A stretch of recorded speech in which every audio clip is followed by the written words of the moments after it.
Algumas infrações. Quais são essas infrações, meus caros? Infrações apuradas no PAD rito sumário. Infração de número 1, abandono de cargo.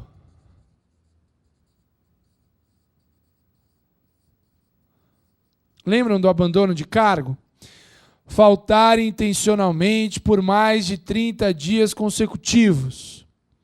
É abandono de cargo. 2, inassiduidade habitual. Ok?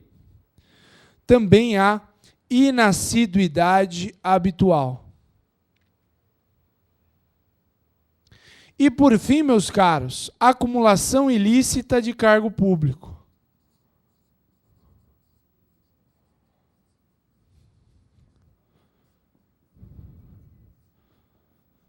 Acumulação ilícita de cargo público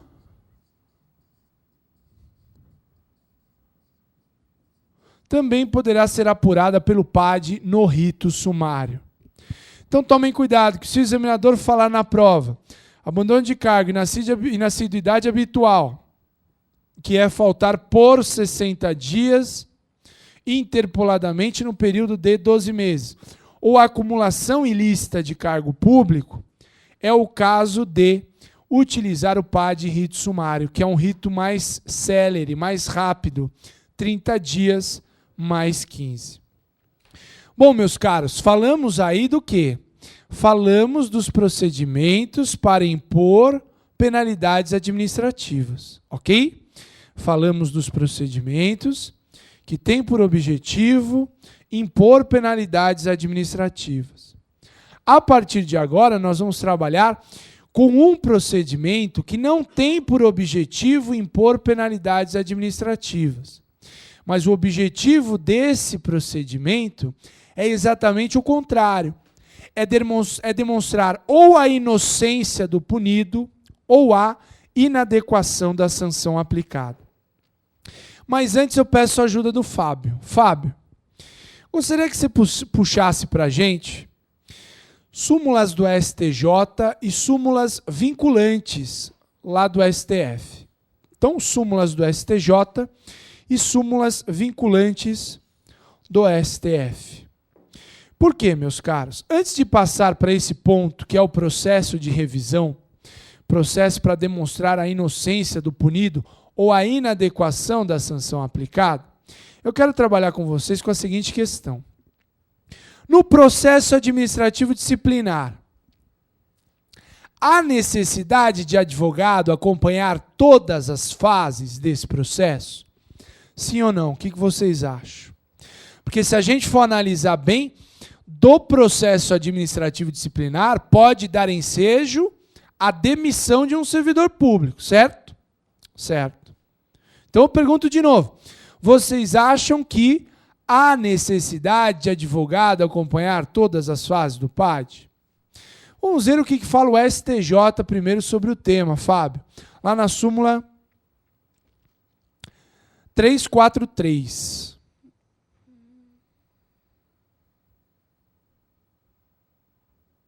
Olhem o que fala o STJ na súmula 343. É obrigatória a presença de advogado em todas as fases do processo administrativo disciplinar. Ok?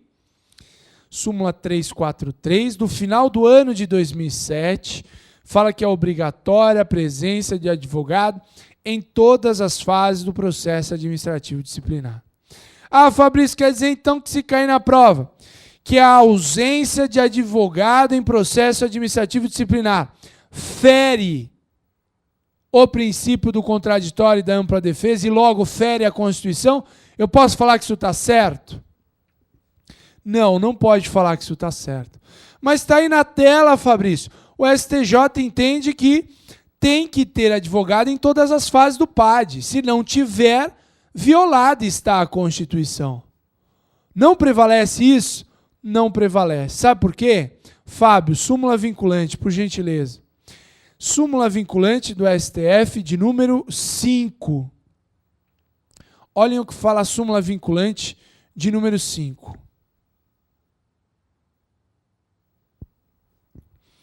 A falta de defesa técnica por advogado no processo administrativo disciplinar não ofende a Constituição, ok? A falta de defesa técnica por advogado no processo administrativo disciplinar não ofende a Constituição. Prevalece isso, meus caros, porque vem do STF e é súmula vinculante. Olha o nome. Supremo Tribunal Federal está no topo do nosso poder judiciário e é uma súmula vinculante que vincula os demais órgãos do poder judiciário, ok? Então, meus caros, prevalece a súmula vinculante de número 5, que vincula os demais órgãos do judiciário e a própria administração.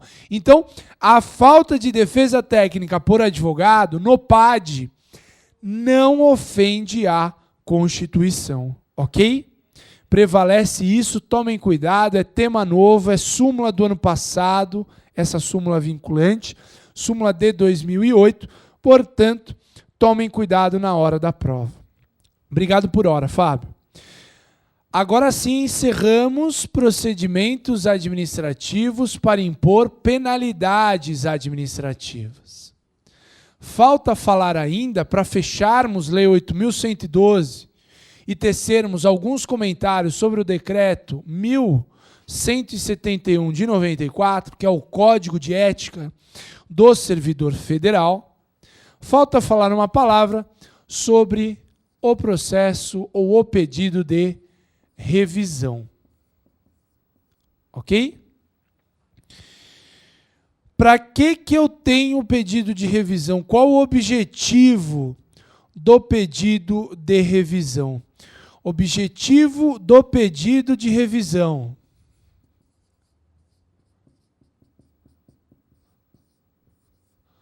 Demonstrar a inocência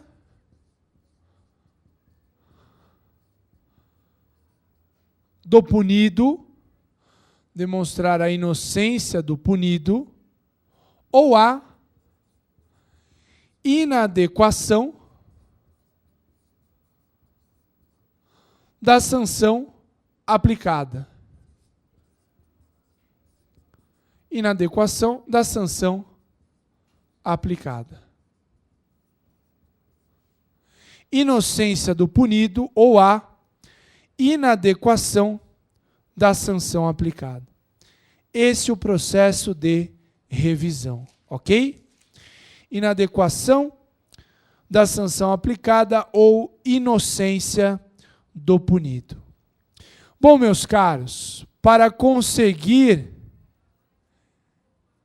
essa demonstração de inocência ou inadequação da sanção aplicada, eu pergunto para vocês, basta o inconformismo? Não. Requisitos para conseguir êxito no pedido de revisão. Primeiro, não basta o inconformismo, ok? Não basta o mero inconformismo. Há necessidade de fatos novos ou circunstâncias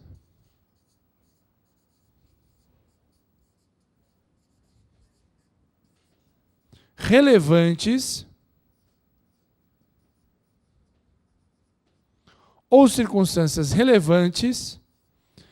que demonstrem a inocência do punido ou a inadequação da sanção aplicada.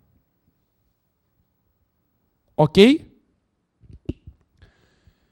Então, requisitos: fatos novos ou circunstâncias relevantes que demonstrem a inocência do punido ou a inadequação da sanção aplicada. Pode voltar para mim, Marcelão, que eu vou dar um exemplo para tentar tornar clara essa explicação.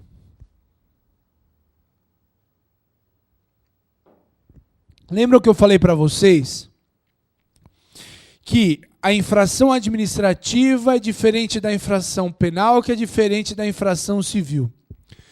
Logo, correm ao mesmo tempo um processo administrativo, um processo civil e um processo penal. O processo administrativo, muitas vezes, é mais rápido que o processo penal, que é um processo judicial. E aí o que acontece? Primeiro, o servidor é demitido no processo administrativo. Depois, esse servidor, ele é absolvido no processo crime por negativa da existência do fato ou negativa da autoria. Então vejam só, ele primeiro foi demitido no processo administrativo, depois veio o processo penal. O processo penal o absolveu por negativa da existência do fato ou negativa da autoria. Pergunto para vocês, meus caros, essa absolvição é ou não é um fato novo, capaz de demonstrar a inocência do punido num processo administrativo? É claro que é. Nós acabamos de analisar o tema. Nós acabamos de analisar o artigo 126 da Lei 8.112/90, que fala o quê? A absolvição no crime por negativa da autoria ou da existência do fato implica o afastamento da penalidade na esfera administrativa. Logo, eu tenho um fato novo que demonstra a inocência do punido, ok? Se eu tenho um fato novo que demonstra a inocência do punido, eu posso ou não posso entrar com o pedido de revisão, meus caros? Posso entrar com o pedido de revisão, ok? Eu acho que não, hein, Marcelão? Acho que não falta só isso não, cara. Quanto tempo falta aí? 8 minutos? Me falaram, não é até às 7 horas? Então vai demorar um pouco mais aí. Começamos...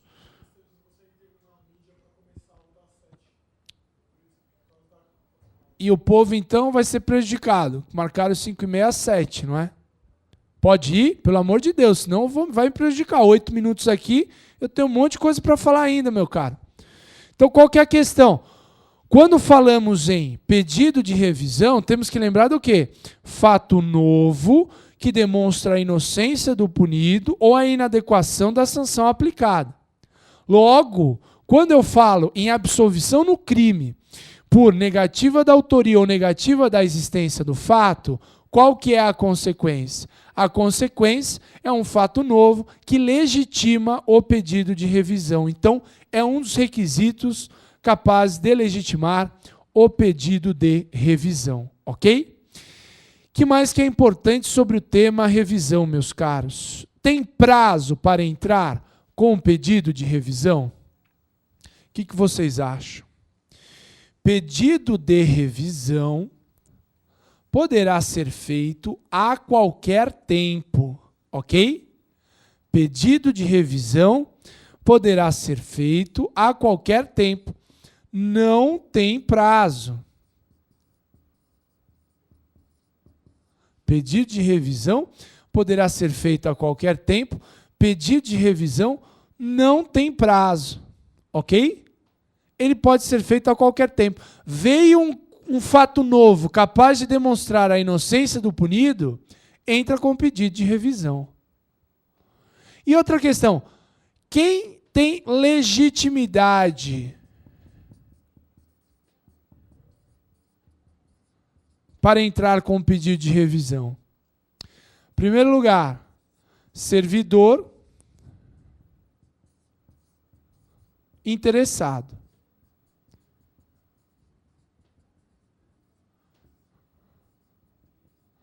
Servidor interessado.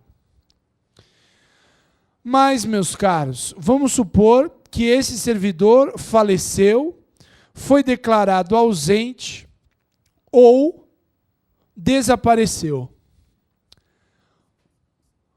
Familiar. Familiar terá legitimidade em caso de falecimento, ausência ou desaparecimento do servidor. Ok? Familiar terá legitimidade em caso de falecimento, ausência ou desaparecimento do servidor. E terceiro lugar, também tem legitimidade o curador. O curador do servidor. Quando que o curador do servidor terá legitimidade?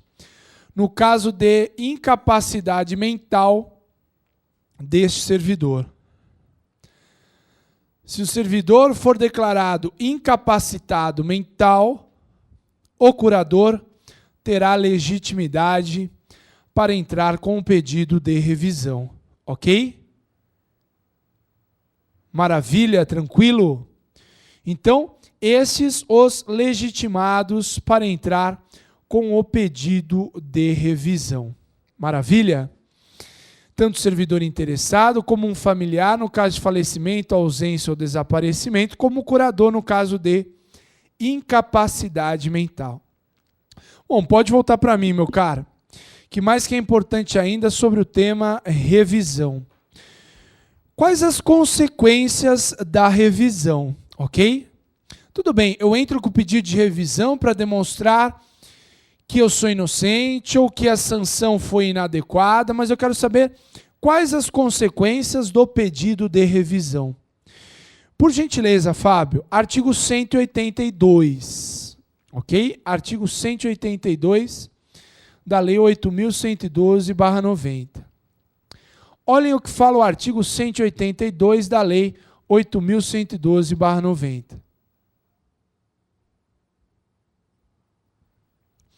Julgada procedente a revisão, será declarada sem efeito a penalidade aplicada. Então, Fábio, grifa para mim a primeira consequência.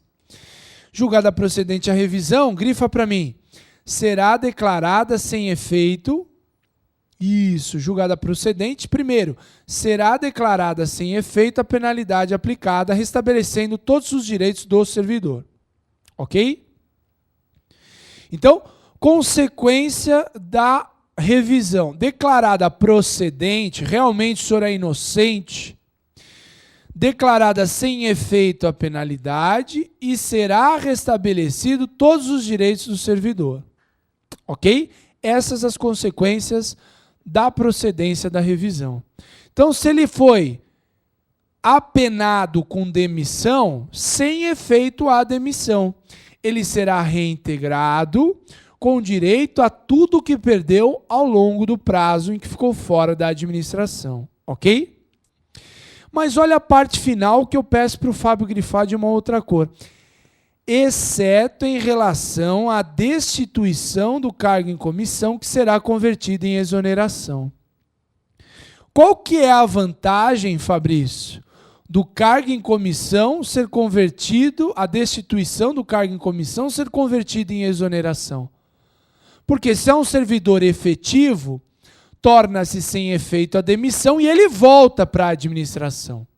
Mas se não é um servidor efetivo, se é um cargo em comissão nato que não prestou concurso público, qual a consequência da procedência da revisão?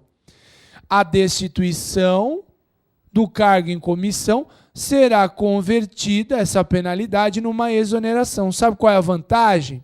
A vantagem é a seguinte: destituição de cargo em comissão é pena, ok? Diferente da exoneração. O objetivo aqui é limpar a ficha funcional do servidor público. Porque ele tinha uma penalidade na sua ficha funcional, que é a destituição do cargo em comissão. Quando há conversão em exoneração, eu tenho simplesmente o quê? Eu tenho uma forma de vacância que não tem por objetivo o quê? A penalidade. É uma forma de vacância sem caráter de penalidade. Maravilha? Tranquilo? Bom, meus caros, ainda dentro de revisão, eu quero fazer uma última pergunta para vocês. Por hora, obrigado, Marcelo. Última pergunta dentro de revisão. Vamos supor que o servidor tinha sofrido uma pena de suspensão e vem um fato novo e ele fala o quê? Em razão desse fato novo, eu quero que seja declarada a minha inocência. Ok? Então ele foi suspenso e ele entra com pedido de revisão, falando que quer a inocência em razão do surgimento de um fato novo. Aí a administração fala o quê?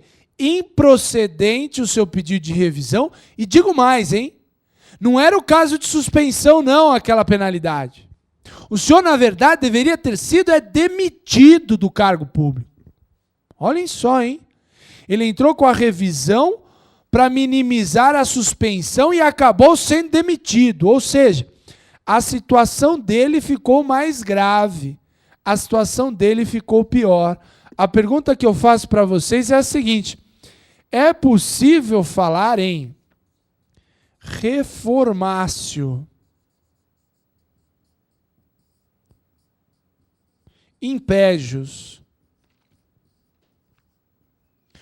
diante de um pedido de revisão? Ou seja, é possível falar em reforma para pior diante de um pedido de revisão? O que vocês acham? Reformácio impégios, reforma para pior, em razão de um pedido de revisão, não é possível, ok?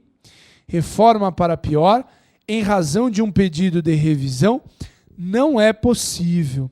E isso está, Marcelo, aí mesmo, na tela.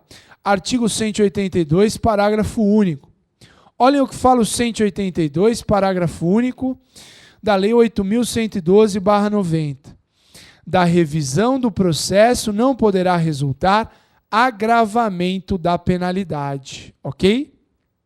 Da revisão do processo não poderá resultar agravamento da penalidade. Bom, uma palavra sobre o tema Código de Ética do Servidor Público Civil no âmbito federal. Peço a ajuda do Fábio para colocar na tela para o Brasil o decreto 1171 de 94, ok?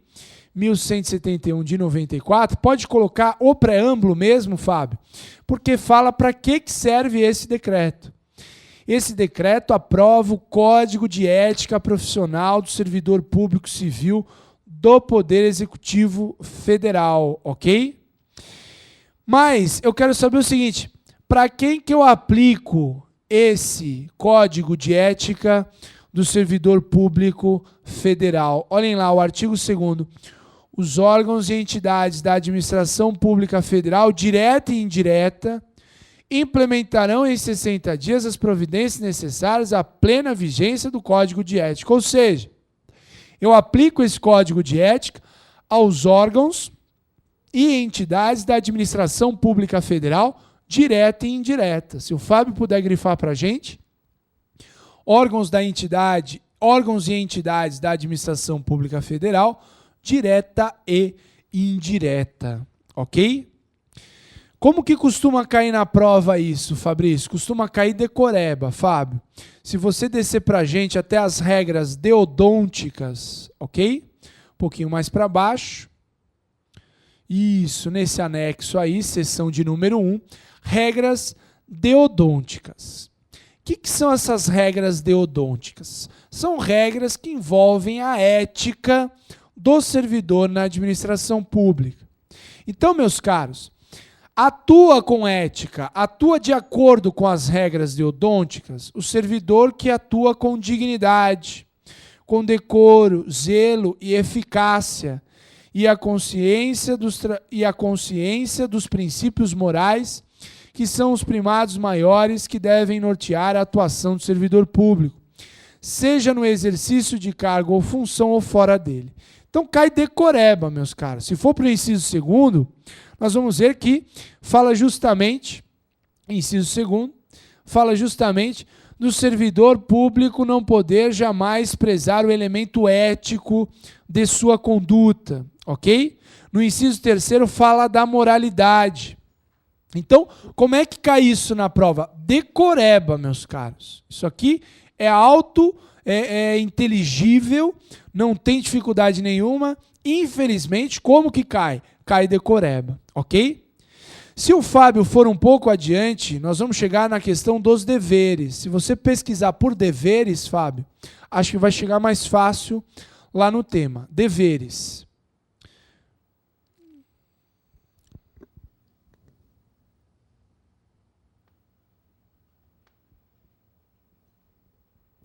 Olhem só, dos principais deveres do servidor público. E aí também, decoreba é como costuma cair em prova, até no simulado, se vocês analisarem o simulado na web, nós trabalhamos com algumas questões nesse sentido, que são exatamente o que? Decoreba. São deveres fundamentais do servidor público. Desempenhar a tempo as atribuições do cargo, função, emprego público, exercer suas atribuições com rapidez, perfeição e rendimento, ok? Que mais? No C, ser probo, reto, leal e justo, jamais retardar qualquer prestação de contas, tudo decoreba, ok? Se o Fábio for para as vedações, é na mesma linha, falando do que o servidor não pode fazer, ok?